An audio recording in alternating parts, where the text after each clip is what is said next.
Youth Congress അധ്യക്ഷനായി നിയമസഭയിലെത്തുന്ന രാഹുൽ മാങ്കൂട്ടത്തിൽ കോൺഗ്രസിന്റെ പുതിയ യുവതാരമായി മാറുകയാണ്.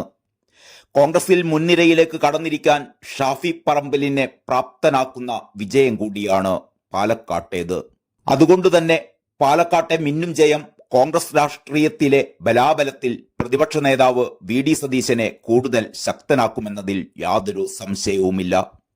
ഷാഫിയെ വടകരയിൽ നിന്ന് ലോക്സഭയിലേക്ക് മത്സരിപ്പിക്കാനുള്ള തീരുമാനത്തിന് പിന്നിലെ പ്രധാനികളിലൊരാൾ വി.ഡി. സതീശനായിരുന്നു. ബി.ജെ.പി. ഭീഷണിയുള്ള മണ്ഡലത്തിൽ റിസ്ക് എടുക്കണോ എന്ന ചോദ്യത്തിന് ഷാഫിയുടെ പിൻഗാമിയുടെ ജയം സ്വന്തം ഉത്തരവാദിത്വമായി പ്രതിപക്ഷ നേതാവ് ഏറ്റെടുക്കുകയായിരുന്നു. രാഹുൽ മാങ്കൂട്ടത്തിലിനെ സ്ഥാനാർത്ഥിയാക്കിയതിലും സതീശന്റെ ഇടപെടലുണ്ട്. പ്രതിപക്ഷ നേതാവിന്റെ വലങ്കൈയായി ഷാഫി പറമ്പിൽ പാലക്കാട്ട് ക്യാമ്പ് ചെയ്തു.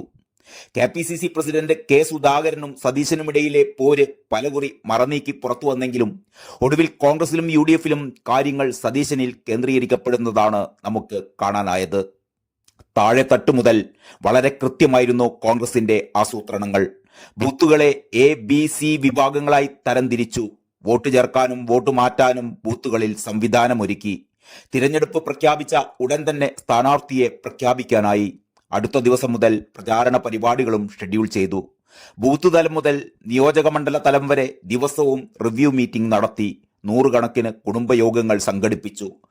പ്രതിപക്ഷ നേതാവിന്റെ നേതൃത്വത്തിലുള്ള കോൺഗ്രസ് ഇലക്ഷൻ മാനേജ്മെന്റ് ടീമിന്റെ ഈ പ്രവർത്തനങ്ങൾ പാലക്കാട്ട് മികച്ച വിജയം നൽകി എങ്കിലും ചേലക്കരയിൽ അത് ഫലം കണ്ടില്ല എന്നത് വേറെ കാര്യം. അതേസമയം CPM-ൽ പാലക്കാട്ടെ തിരഞ്ഞെടുപ്പ് ഫലം മന്ത്രി MP രാജേഷിന് നൽകിയ പരിക്ക് അത്ര ചെറുതൊന്നുമല്ല. നീല ട്രോളി, പത്രപരസ്യം എന്നിവയുൾപ്പെടെ രാജേഷിന്റെ നേതൃത്വത്തിൽ ഇറക്കിയ തന്ത്രങ്ങളെല്ലാം CPM സ്ഥാനാർത്ഥിക്ക് തിരിച്ചടിയാവുകയായിരുന്നു. രാജേഷിന് മാത്രമല്ല, പാലക്കാട്ടെ ഈ വൻ തോൽവി എന്നല്ല പറയേണ്ടത്. CPM യഥാർത്ഥത്തിൽ പാലക്കാട്ട് തകർന്നടിയുകയായിരുന്നു. 3-ാം സ്ഥാനം 3-ാം തവണയും.